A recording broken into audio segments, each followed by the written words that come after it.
बिना वैज्ञानिक सोच के समाज आगे नहीं बढ़ सकता।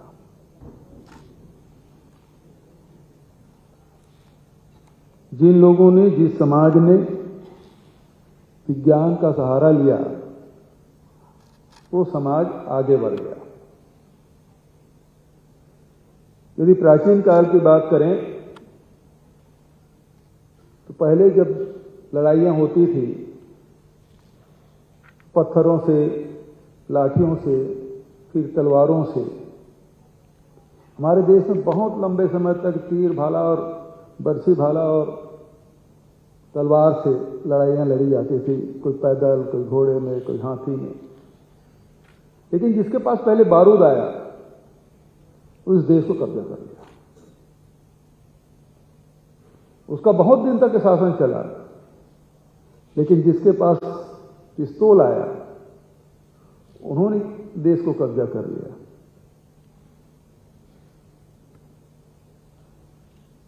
तो आज जिसके पास परमाणु बम है वो पूरी दुनिया में राज कर रहा है। ये तो कोई युद्ध की बात। लेकिन यदि पूरे इतिहास में अपन नजर डालें तो पिछले 200-300 साल ही हमारे महत्वपूर्ण हैं, जिसमें बिजली खोज हुई, इंजन की खोज हुई, प्लेन के फ्यूल के, बिजली के, ये सारे जितने खोज हुए उसके कारण समाज या देश या विश्व आज इसी स्थिति में पहुंचा है। नहीं तो हजारों हजार साल तक के हम लोग पैदल, बैलगाड़ी और घोड़ा से ही यात्रा करते रहे। तो हमारे लिए महत्वपूर्ण बात क्या है? महत्वपूर्ण बात यह है कि यदि न्यूटन के सिर पे सेब नहीं गिरता और वो भूखा होता तो खा जाता। भूखा नहीं था, सोचा कि मेरे सिर पे क्यों गिरा, तब जाके गुरुत्वाकर्षण का सिद्धांत हमको मिला। हो सकता है कि न्यूटन नहीं सोचते तो और कुछ साल लगता हमको गुरुत्वाकर्षण के सिद्धांत को समझने में। पिछले 2019 में भी रविशंकर विश्वविद्यालय में यंग साइंटिस्ट कांग्रेस में मैं आया था। उस समय कुछ बातें मैंने कही थी, वो मुझे अभी भी याद है। मैंने कहा कि जो व्यक्ति सवाल नहीं करता और सवालों के समाधान नहीं ढूंढता वो पिछड़ जाता है। आप सवाल करेंगे तो अपने आप से पूछेंगे, अपने माता पिता से पूछेंगे, अपने गुरुजनों से पूछेंगे, अपने मित्रों से पूछेंगे। यदि आप संतुष्ट नहीं हुए, सवाल का पीछा करते रहे तो एक न एक दिन आपको उत्तर मिल जाएगा। तो जो बातें अभी प्रदीप जी ने जो बात कही कि हम सवालों के पीछे, उन समस्याओं के पीछे हम लोग उसका पीछा करें, उसके पीछे दौड़ें, लेकिन दुर्भाग्य से हमारे देश में जो सवाल करता है उसे उजड़ कहते हैं, नालायक करता है, सवाल करता है, बार बार परेशान करता है। तो जो परेशान करेगा उसे दूर भगा देते हैं, ये ठीक नहीं है। ये हमारे जो उम्रदराज लोग हैं या बड़े लोग हैं, चाहे घर में हों, चाहे समाज में हों, चाहे कॉलेज यूनिवर्सिटी में हो, चाहे स्कूल में हो, उन बच्चों को थोड़ा हतोत्साहित करते हैं।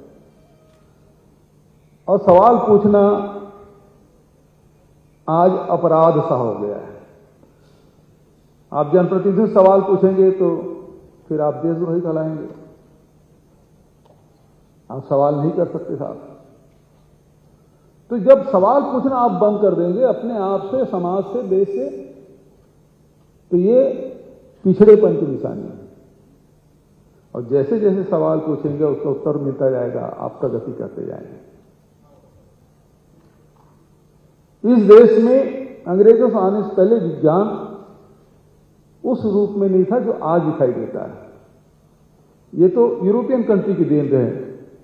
खासकर स्कूल कॉलेज में हमारे यहाँ तो इतिहास पढ़ाए जाते थे, भाषा पढ़ाई जाती थी, गणित पढ़ाए जाते थे। राजा राम मोहन राय ने इसके लिए आंदोलन चलाया कि अंग्रेजी होना चाहिए, विज्ञान होना चाहिए। और जब हमारी शिक्षा में विज्ञान को स्थान मिला तो आज हमारे हिंदुस्तान के विद्यार्थी बहुत सारे क्षेत्रों में, बहुत सारे विषयों में हम देश और दुनिया के में अपना स्थान बना पाए। और इसके लिए मैं कहना चाहूंगा कि जो देश आजाद हुआ और पहले प्रधानमंत्री पंडित जवाहरलाल नेहरू बने, उनकी एक वैज्ञानिक सोच थी।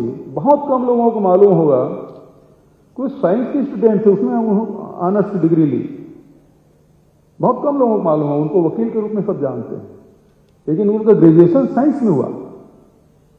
और उसके जो इंदिरा जी के जितने पत्र लिखे, उसमें बहुत सारी बातें हैं जो विज्ञान से जुड़ी हुई थी। एक पिता अपनी पुत्री को विज्ञान के बारे में यदि बताए, और जब उनको अवसर मिले और देश को फिर आईआईटी, आईआईएम और इस प्रकार से इंजीनियरिंग की दिशा में ले जाए, तो निश्चित रूप से वो सोच का असर है।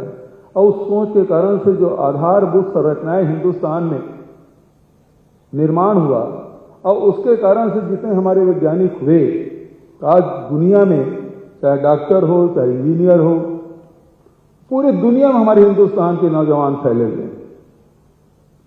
यदि वो आधारभूत संरचनाएं निर्मित नहीं करते तो आज हिंदुस्तान की स्थिति वो नहीं होती, वही स्थिति होती जो पाकिस्तान या बांग्लादेश या अन्य देशों की है। और आज इस कारण से हम दुनिया से आंख से आंख मिला के बात कर पा रहे हैं। तो वैज्ञानिक सोच के कारण से समाज में बड़ा परिवर्तन आता है, लेकिन उसके कुछ नुकसान भी हैं।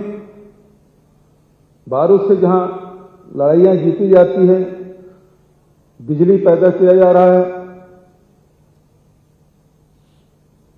परमाणु बम बनाए जा रहे हैं, विध्वंस भी हो रहा है, तो उसे सुविधाएं भी मिल रही है। इसका उपयोग समाज को किस प्रकार से करना है, ये तो समाज के ऊपर निर्भर करता है। आज आपके हाथ में मोबाइल है, कभी सोच नहीं सकते थे 75 के पहले कि टेलीविजन बहुत कम थे। तब लोग कहते थे कि ये 5 ठेलों में भी टेलीविजन लगेगा, घर घर में होगा टेलीविजन, तो लोग हंसते थे, कैसे संभव होगा। लेकिन आज स्थिति क्या है, घर और होटल और 5 ठेलों की बात छोड़िए, आपके हाथ में मोबाइल के माध्यम से टेलीविजन आपके हाथ में आ चुका है। इस मोबाइल से सब कुछ, इतने से मोबाइल है, कितने फीचर्स हैं, कितने ऐप हैं, और उनको डाउनलोड करके सारी जानकारियां, पहले मौसम की जानकारी लेना होता तो मौसम वैज्ञानिक को फोन करना पड़ता था। आज तो किसी को बोले कि पानी गिरेगा कि नहीं गिरेगा, टेम्परेचर कितना रहेगा, कितने हवा में आर्द्रता होगी, बच्चे 1 मिनट में मोबाइल उठाए, तुरंत खोले, आपको बता देंगे। कितना परिवर्तन आया है। लेकिन इसका दुरुपयोग भी मोबाइल के माध्यम से आजकल, हमारे तो रविशंकर यूनिवर्सिटी में खड़े हैं, उसके कार्यक्रम में है, लेकिन एक व्हाट्सएप यूनिवर्सिटी भी है जिसका कोई वाइस चांसलर नहीं है।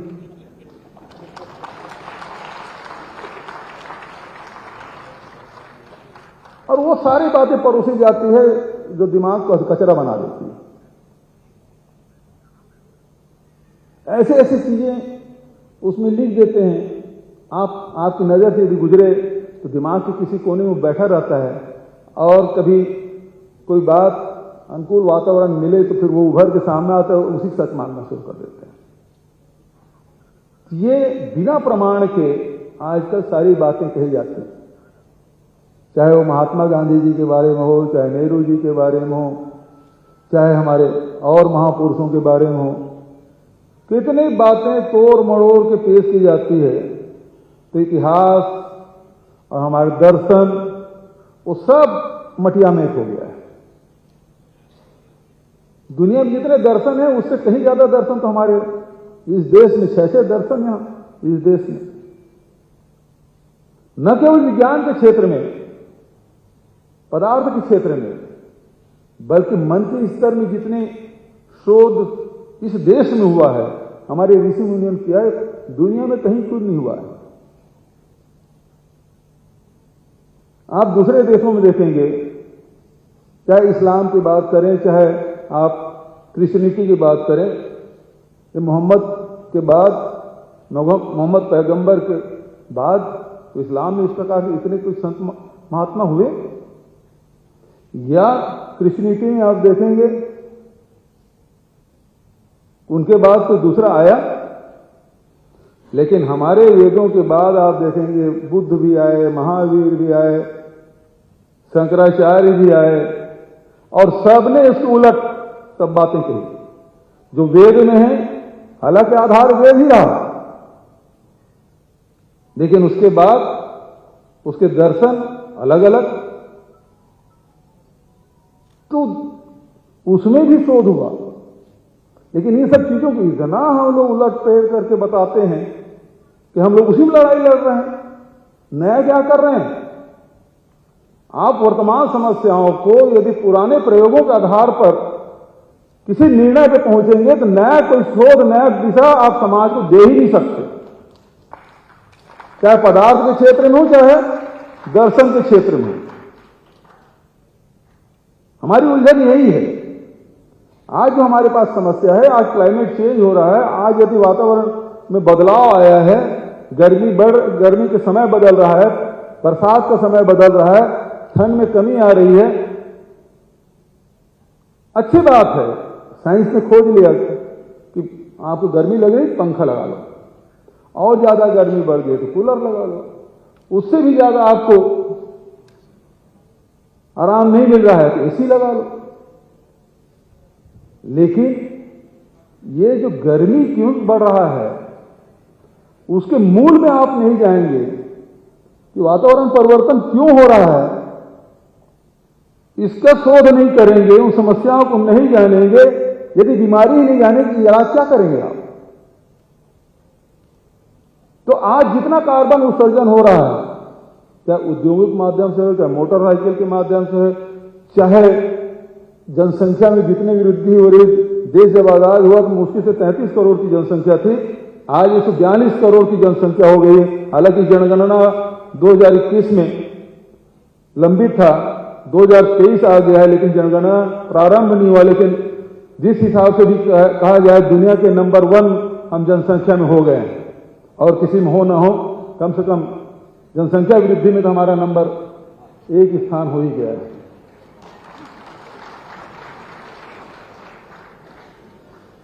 उसके कारण से भी कार्बन उत्सर्जन हो रहा है। क्यों?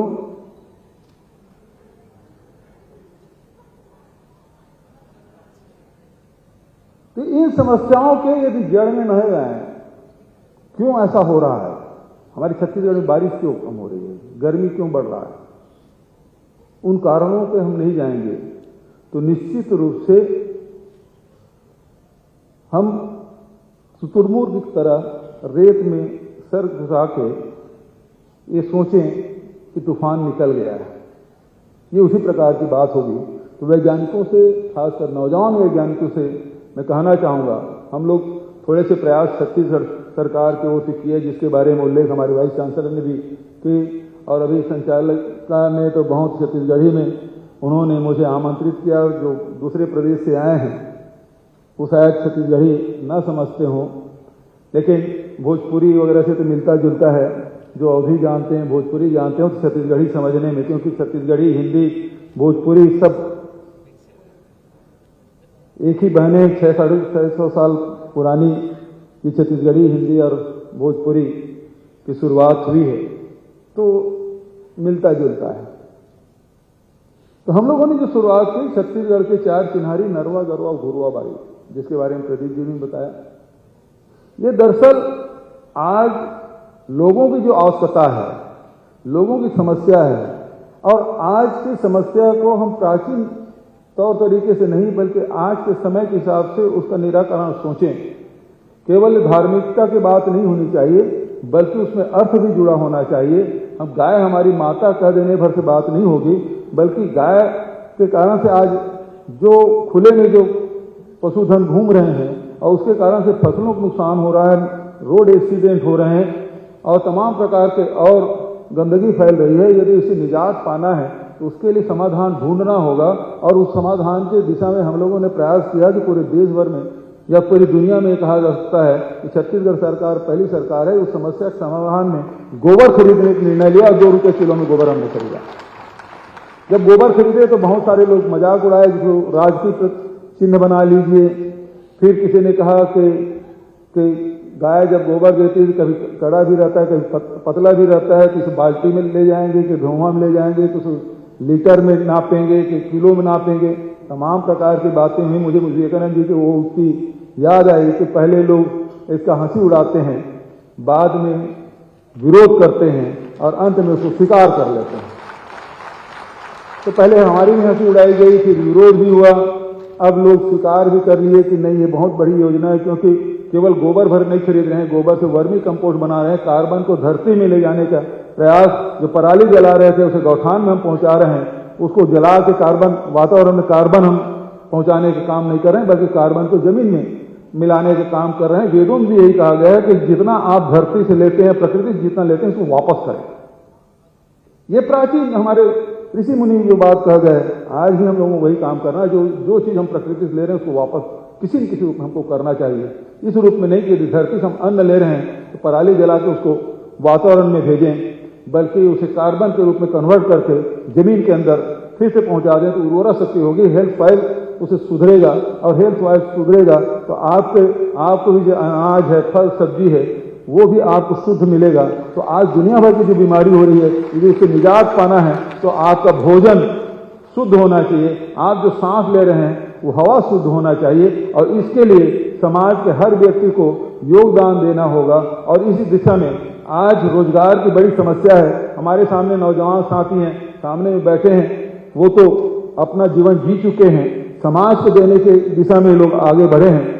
हमारे पीछे में जो बैठे नौजवान हैं उसके सामने पूरा भविष्य पड़ा है और उनको रोजगार चाहिए। रोजगार के लिए केवल कोई जरूरी नहीं है कि आप जो कार्बन उत्सर्जन करें ऐसे उद्योग लगाएं, बल्कि प्रकृति से उतना लें, आपको ऊर्जा जितना चाहिए कोयला उतना ही जलाएं, न कि मनमाने रूप से उसका उपयोग करें, बल्कि उसके अल्टरनेटिव जो भी चीजें हैं उसको हम लोगों को ज्यादा से ज्यादा स्वीकार करना चाहिए।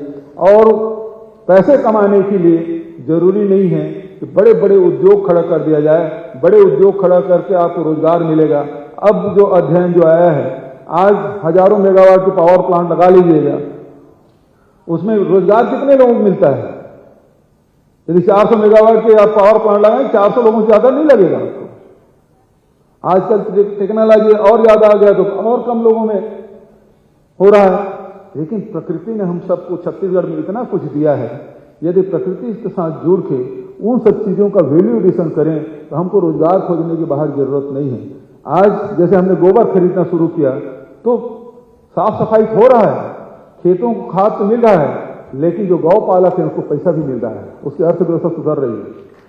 और जब गोबर भर नहीं खरीद रहे हैं, उसको डंप नहीं कर रहे हैं, उसको वर्मी कंपोस्ट बना रहे हैं, गो काष्ठ बना रहे हैं, गमला बना रहे हैं, दिया बना रहे हैं, अब प्राकृतिक पेड़ भी बना रहे हैं। 50,000 लीटर से अधिक के प्राकृतिक पेड़ हम बना चुके हैं। जो मार्केट में जो बड़ी बड़ी कंपनियों की जो पेंट है उससे सस्ता 25 से 30% सस्ता हमारे प्राकृतिक पेंट है, बल्कि हमारे लिए वो गर्मी रोधी भी है, बहुत सारे कीटाणुओं को भी वो उसमें प्रतिरोधी क्षमता है। तो हमने प्राकृतिक पेंट बनाया है और उसके कारण से सैकड़ों हमारे बहनों को रोजगार मिला है। तो हम अपनी चीजों का उपयोग कैसे करें, अपनापन कैसे आए, ये भी हम लोग इसलिए भावनात्मक रूप से जोड़ रहे हैं। आज प्राकृतिक पेंट के साथ बिजली उत्पादन की दिशा में गोबर से बिजली उत्पादन ये भी हम कर रहे हैं, इसकी शुरुआत हो चुकी है। तो पहले के बड़े बड़े उद्योगपति बिजली उत्पादन करके बिजली सरकारों को बेचते रहे हैं, अब हमारे गांव के जो बहनें हैं, महिलाएं हैं, वो बिजली उत्पादन करके सरकार को बेच रही है। तो कहीं वातावरण में कोई परिवर्तन है? हम कार्बन उत्सर्जन नहीं कर रहे हैं, बल्कि गोबर से बिजली उत्पादन करके हम इकोसिस्टम को ठीक कर रहे हैं। तो उसी प्रकार बहुत सारी चीजें हैं जिसको हम लोग आसपास में बिखरी पड़ी हुई है, उन चीज़ों को हम सहेजें। केवल बात यह है कि हम किसी काम को छोटा ना समझें। जो महात्मा गांधी ने जो बातें कही, कोई काम छोटा नहीं होता, और जो भी काम मिला है उसे पूरे मनोयोग के साथ हम लोग काम करेंगे तो खुद को भी संतुष्टि मिलेगी और समाज में प्रतिष्ठा भी मिलेगी। तो आदरणीय साथियों, इस अवसर पर बहुत ज़्यादा न कहते हुए मैं यही कहना चाहूँगा कि हमारे युवा साथियों में बहुत क्षमताएं हैं। नए सोच के साथ जो समस्याएं हैं उसके पुराने प्रयोगों के आधार पर सुलझाने के जिद न करते हुए नए ढंग से सोच के नए समस्याओं को, उसका समाधान आप सब ढूंढेंगे, और जिसके मस्तिष्क में कौतूहल होगा, जिसके मस्तिष्क में जानने की इच्छा होगी, निश्चित रूप से अपने लिए भी कुछ न कुछ नया करेगा और समाज के लिए भी कुछ वो दे पाएगा। मैं इस अवसर पर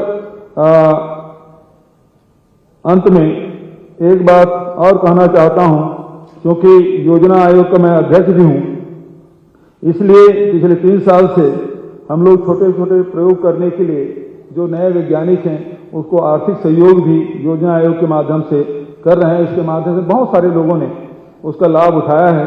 आप भी इसका लाभ उठाएं और इन्हीं शब्दों के साथ नए वैज्ञानिकों का स्वागत करते हुए हमारे पूरे देश भर से जितने भी वैज्ञानिक आए हैं उसका भी छत्तीसगढ़ में स्वागत और अभिनंदन करते हुए अपनी वाणी के ही विराम देता हूं। धन्यवाद। जय हिंद, जय छत्तीसगढ़।